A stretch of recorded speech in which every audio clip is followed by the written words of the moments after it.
I have my tea. We're all set. Excellent, excellent. So hello, everybody, and welcome to episode 9 of WICT Wednesdays, behind the scenes performing at the Kennedy Center. I am Ann Thompson. I am the president of the Women in Cable Telecommunications DC Baltimore Chapter, and welcome. Today, our guest is Abigail Paschke, lauded by the Washington Times as sprightly and charming, with a voice as clear and acrobatic as one could wish. Abigail Paschke has established herself as a standout artist with uncommon spark. She has held resident young artist positions with Virginia Opera. I have to read this from a list. Virginia Opera, Sarasota Opera, Opera Saratoga, Kennedy Opera, Opera Theater of St. Louis, Cincinnati Opera, Des Moines Metro Opera, to name a few. During the 2018 season, she made her debut with the National Symphony Orchestra as Rosalia in West Side Story at the Kennedy Center. The production was part of an ongoing global celebration marking composer Leonard Bernstein's centennial, and that's what I would like to talk to her about today. So welcome. Thank you. Okay, so let's create a timeline. How far in advance does all of this start? The show ran from February 14th to the 17th, 2018. So when did you first learn about the opportunity, and like when were auditions? Like what was that? Yeah, it was actually a crazy short process. Nothing like I've ever done it before in my lifetime. Usually, especially with opera, because I'm a crossover artist. So that means I sing opera. I did my master's in opera, but I've always loved musical theater. That's where I started. And so I do kind of both, especially if an opera company does musical theater. So, but with opera companies especially, it usually is a year in advance that you find out, or even more, that you find out what your season's going to be, what shows you're going to do. And this was the craziest experience because it was literally, it was like a Christmas miracle. In December, I got this email from the Kennedy Center being like, hi, casting has been discussing you.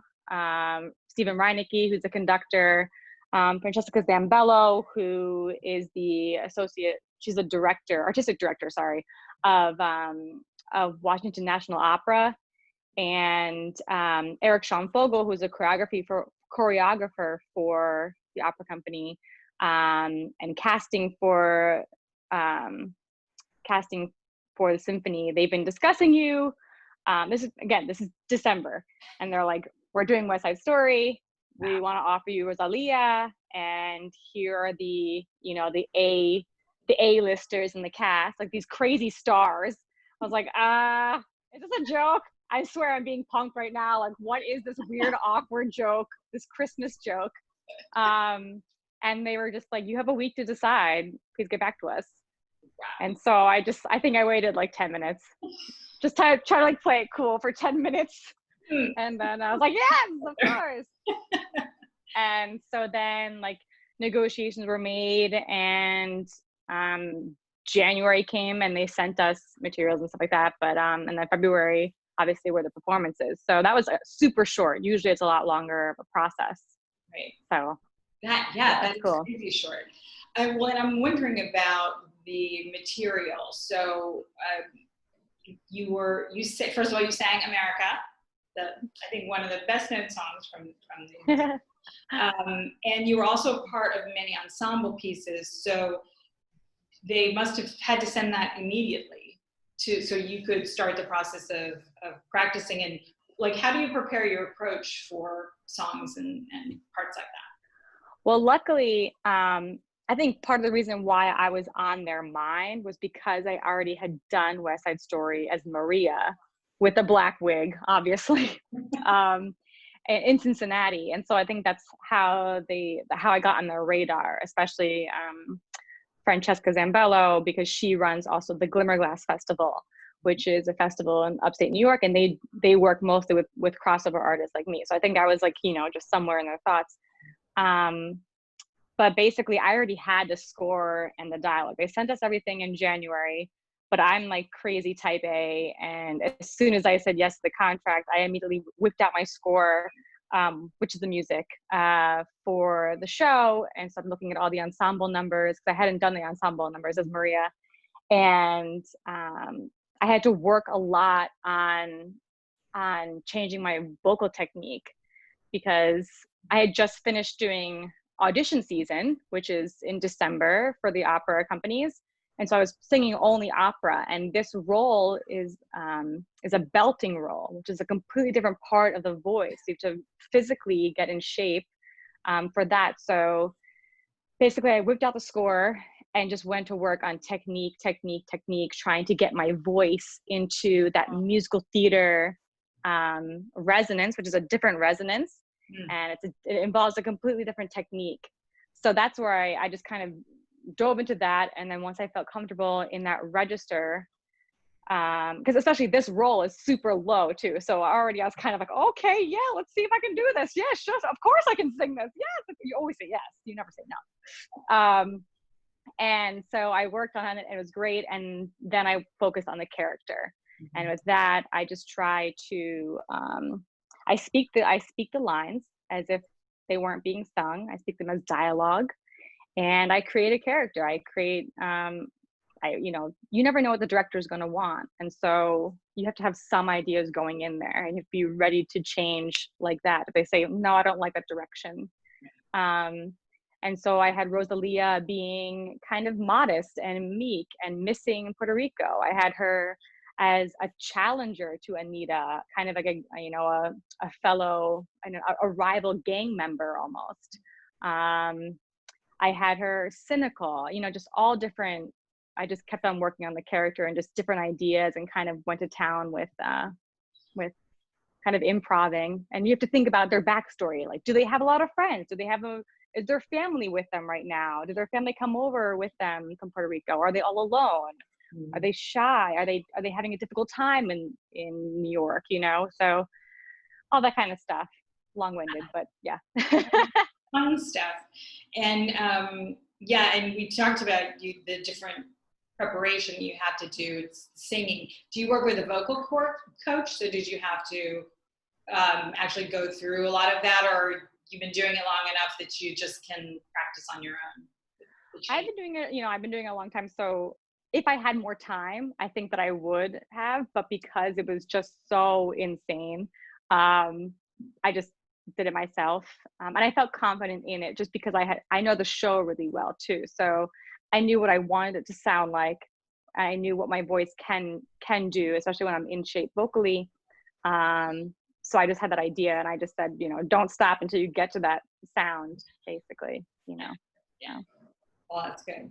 So for everyone who may not be aware or didn't go, this wasn't a typical production because it was a concert version, but it did have many elements of the full musical, including dance numbers. So because of that, I think there would still be a lot of the same aspects as you would have with any musical or theater production, beyond just rehearsing the musical numbers together. The cast would need to get together and run through the staging, etc. So when did that begin? And where was it done also? Yeah, that started February 4th, I believe. And we had rehearsals in Tacoma Park. Okay. And because Washington National Opera, they have their big rehearsal studios there. And so it's this huge room where we rehearse.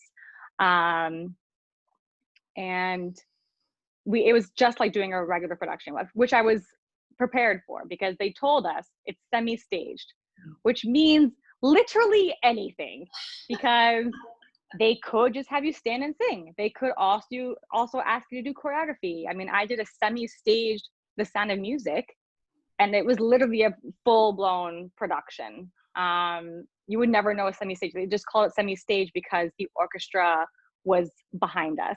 Right. And so when I saw that Eric Sean Fogel, this brilliant choreographer, was the choreographer, I was like, why is there a choreographer for this if it's semi-stage? Right. So we had all of our rehearsals in Tacoma Park. We had all the dance rehearsals there.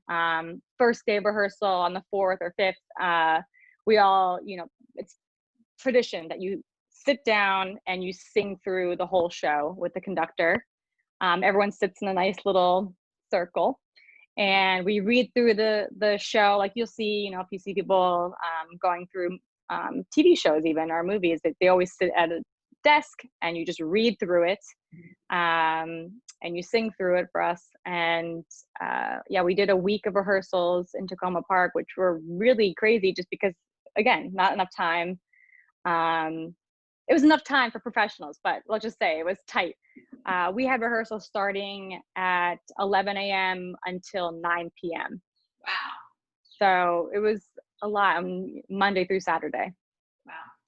So, but it was fine. I mean, we had a lot of really good people who knew how to do this kind of stuff really fast. I think they actively chose people who can work really fast. So it was really amazing to see that and see other performers and their process, and especially the strong musical theater performers, the Broadway, there's total Broadway stars, Corey Cott, Solia Pfeiffer, Ephraim Sykes, who's original Broadway cast of Hamilton. They are just brilliant to watch. It was amazing to be in the rehearsal studio with them, seeing what they tried out. And everyone is just trying new things, and they wanted to make the production new, fresh. They wanted to take out the crazy accents that, not everyone who's from Puerto Rico has this crazy accent that you can't understand what they're saying. I mean, we made it very, very modern. We mixed races. Obviously, I was blonde still. And so that was really cool to have like a new, fresh take, a raw, modern take on the show, and still have we didn't have the original choreography. We didn't have the Jerome Robbins, but because Eric Sean Fogel had done the national tour and the European tour, he'd done like multiple tours of the production. He took the essence of that choreography and made his own choreography, basically. So it was cool. And thank God that's another thing that I did to prepare, was get my butt in shape, because I knew I was going to be in trouble if I didn't. So thank goodness. Yes. So when did you guys get actually onto the concert hall stage? And you said you'd been in Tacoma Park for, since the 4th or the 5th. Yeah. And so how long did you have to not only rehearse in the actual space or with your costumes, but with the NSO? That happened starting on Monday. So we did Monday through Saturday, and then that following Monday, we went to the actual theater and had our rehearsals with NSO. And we rehearsed with them. I know we had rehearsal during the daytime, I think it was from 11 to 5 or something, and then NSO from 7 to 10. And we did that Monday and Tuesday. And I think we even rehearsed with them before the performance even. I mean, it was very fast, but we had at least 6 to 10 hours of rehearsal with NSO. And they were so efficient and they were so incredible. And just the talent on the stage was it was insane. It was amazing. Yes, the whole thing was amazing. And you were wonderful. And yes. This was your first time performing at the Kennedy Center? Yes. Yeah. What went through your mind when you walked out on that stage for the first time? I just couldn't stop laughing. I just felt like, what is this crazy gift? This makes no sense. Why am I here? It's just incredible just to think about how many incredible artists have been on that stage, the talent, the brains that have been on that stage. And actually I had a really visceral reaction in the dressing room. Even just seeing the headshots of people who had been in that dressing room, and just feeling like, oh my gosh, I can't believe I'm sharing the dressing room with people who, just really incredible artists that, this is where they sat too. This is where they were thinking of their stuff and running through it and getting in the zone. And it was just beyond incredible and just such a gift. Yes, well, as I said, you were wonderful. So I'm going to turn it over and see what questions people might have for wonderful Abby. And I have a question. Hey, Rob. Abby, hi. My name is Rob Hi. Stoddard. It's such a privilege to meet you. Thank you for doing this Hi, you today. And too. thanks Yeah. to Anne for setting this up. Now we have a chance to meet someone famous too. So thank you for Oh. that. Uh, I kind of have two questions. First thing I wanted to ask you about was, I mean, we can only possibly partly understand the commitment that you've had to make throughout your lifetime to get to where you are now. Could you talk a little bit about the discipline of your career and what it's taken, what it takes to reach the stage of the Kennedy Center, the kinds of commitments you made and how you had to alter your life to make it happen? Yeah, for sure. It's tough. I mean, there's a lot of reasons why people have to leave the business because it is so tough. It's hard on marriages. It's hard to have a family. And you miss out on a lot of weddings, especially, and people who have children, they miss out on, dance recitals and huge, huge moments. So it definitely needed to have a really thick skin. And, there was a time where, I guess maybe 4 years ago, I took a year off and I just felt like, I kind of want to live my life and not always be on the road, because you're on the road all the time. And it's difficult. I mean, you do auditions, and then you do auditions in New York City, and then for all different companies. And then basically they say, who wants you, and your year is provided. They tell you, okay, you're gone this many months, but it's different every year. This past year, I was home for 3 months total, and I'm married, and it can be hard. Most of us have master's degrees, especially if you're in the opera community. Usually do an undergraduate degree in music and then go on to master's degree or an artistic diploma degree. So yeah, I mean, it takes a lot out of you, and with opera especially, you need to always be reviewing your languages: Italian, French, German, some Spanish. Always having your technique up to par, because someone can say, hey, can you sing this role? The lead just got sick and we don't have a cover that's ready. So do you know it? Get on a plane. We're going to go fly to Italy. So always to be in shape vocally. With musical theater, you have to be in shape vocally, but also, especially in musical theater, you need to be in shape physically. So always taking dance classes, always just trying to be a sponge and just take as many. Like, you never stop learning. You have to always be studying, always be taking classes, coachings, lessons. So it's tough. It's tough, but it's worth it. Were you one of those I'm sorry, I didn't read up on your background. Were you one of those No. child prodigies that started singing at 2 or 3? Did you know from that point in time that this is what you wanted to do? I actually, I wouldn't say I was a prodigy, but I don't know. I started on stage when I was 6, and I just kind of never stopped. My mother was a she doesn't do it anymore. She's still alive, but she was a costume designer. And so I was always around the theater.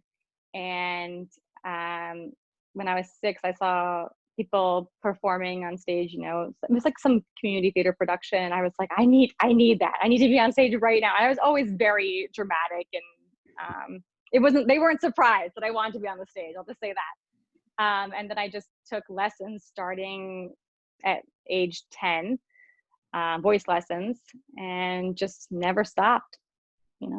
So I don't know. I don't know if I think I was good when I was younger, but who knows? I knew that I loved it, and I was performing nonstop when I was younger. So I think that's a good sign.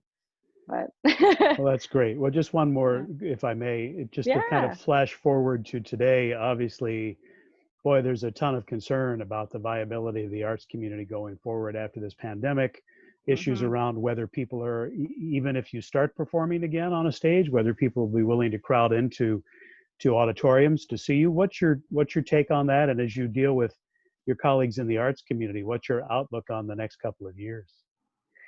At first it was really scary to think, wow, this is going to be a huge issue for all of us. And we have, how are we going to work? How are we going to feed ourselves?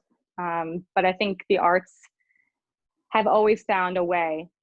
No matter what, we found a way to come together, and people still need the arts. So even if we're have to be creative and do more Zoom performances. Like we will do it. I don't think that it'll be impossible to perform within the next year. I think, you know, the bigger houses for sure, they're not going to be performing in the fall. It's too soon. It's not safe. But I think starting in the spring, I know the Met at least is talking about starting up in January. Same with Broadway. So, you know, it's going to hurt a little bit, and has hurt a lot of us. A lot of us had our jobs canceled, and it's been difficult. But I do have hope for the arts. I'm not as scared as I was before, because we are naturally creative and we'll find a way, and people still want it. It's not like people don't want to hear singing or performing anymore. They still want it. It may not be on a stage. It may not be with 1 million people in the audience right now or for the next 2 years or so, but it'll still happen. It'll just be different, and we're good at, you know, adjusting when we need to. So I just hope that people still are hungry for the performances and still want to see, even if it is virtually, you know. Sure. Well, I can't wait till it's back. And thanks for answering my questions. I appreciate it. Oh, of course. Yes. Any other questions for Abby?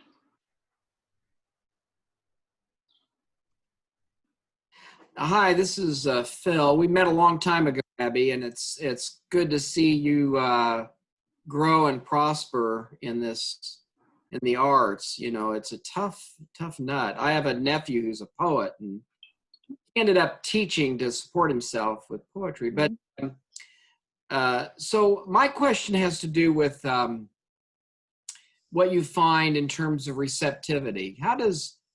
You've been all over the country, I presume other countries. What differences are there? Where and is it opera relative to musical theater? What differences do you see in audiences?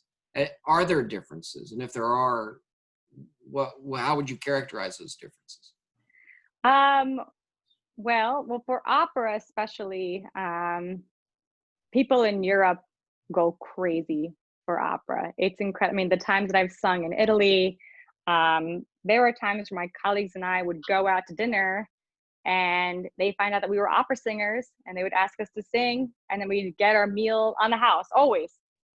They just appreciated the arts so much that they would just give us, bring us the most incredible meals and just say on the house, because you're singers, you know, you do what you love and you're artists and you bring so much to our culture.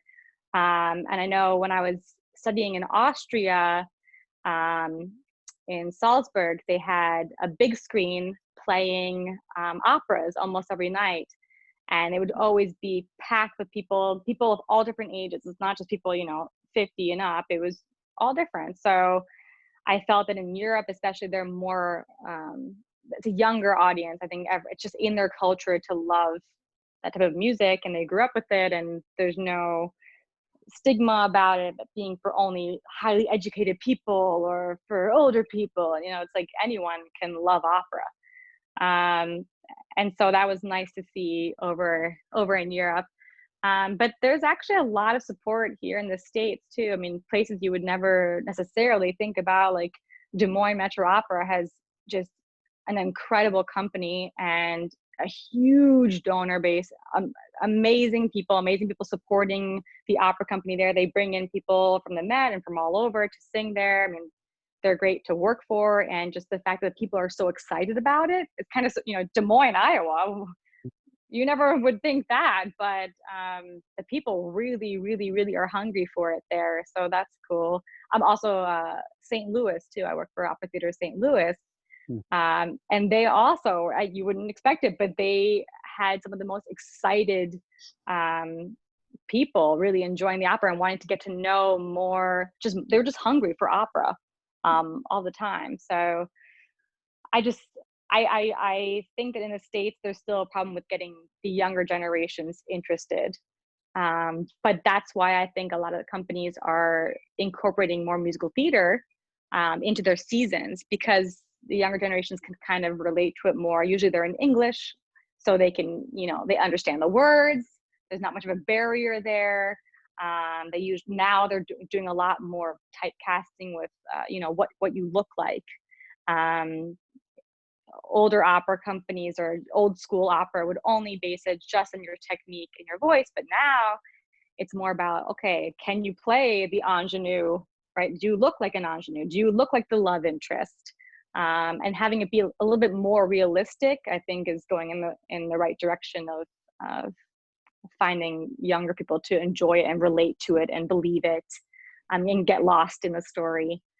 So yeah, but you know, both places, you know, the States and Europe both have amazing fans and followers. So, You know, that's great. It's good to hear. Two other quick questions. One is, yeah. I'm in the fundraising business, and historically, fundraising for the arts really suffers during economic downturns. Mm-hmm. I was curious, it seemed like you were hinting that may be what you're experiencing too, but are you experiencing, or do you know if the organizations that sponsor operas that you connect to, are they having difficulty right now? And then an unrelated question is, do you find different languages more appealing or beautiful to sing in opera than others? And which languages are, and why do you think that is? Okay.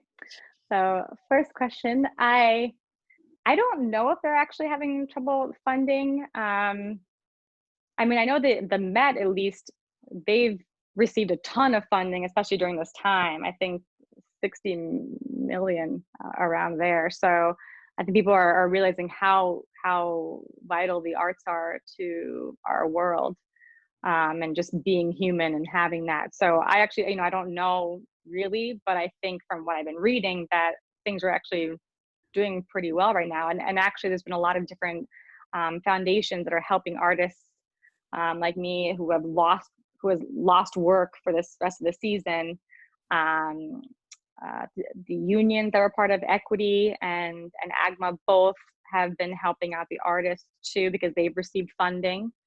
So, I mean, knock on wood, I think, you know, things are okay right now, as long as people still realize that, you know, even during this time, so many people turn to Netflix and watch movies, and you know, those are actors and need to be getting paid. I mean, it's important. People love watching art, and they love escaping the world and getting lost in that. So I think that more and more people maybe are realizing that now, maybe more than ever before, how much they need it and how important it is to our society as a whole.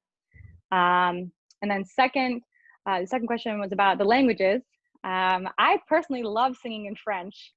I don't know if it's my bone structure or what, but it just, I don't know, it sounds the best in my voice. German, I would say, sounds the worst in my voice. I don't know if it's because of the consonant clusters. They can affect the way the voice spins and the way your air moves. And so if you're getting tied up in the consonants, it'll cut off your sound, and you won't have as beautiful of a line for some people, for me. Some other people love singing in German, it's great. Italian's always going to be gorgeous to sing in. They were the inventors of opera. So, you know, they have so many vowels, and the way their words are stressed on the vowels, it allows for the voice to really shine and the vibrato to spin and the beauty to really ring, because of just how the language is itself and the vowels that they use, the pure vowels that they use. A, E, I, O, U, and they're able to write music in a way that really showcases the voice. And English, I think, is one of the most difficult languages to sing in, actually. And I think it can hide a lot of the beauty of the voice too, just because it's a lot of kind of harsh consonants or harsh vowels, like the E can be, you know, really bright sounding and maybe not as beautiful. But at the same time, though, some German and English words really make you feel what the word is based on how you say it, you know, and doesn't need to be beautiful, because that's not what the word means, you know. Hate, you know, those consonants there, that will reach you. If hate was, amor, like that would not work out for anybody, just you can really feel the meaning of the words in our native language and also in German, I think. So, but I think French for me is my favorite to sing in. Good questions. Well, any other questions for Abby? All right. Then thank you so much. This was a lot of fun. Yeah, And it was thank great to chat you. with you. And have a great rest of your Wednesday, everyone. Thank you. You too. Thanks for having me. Yeah, bye.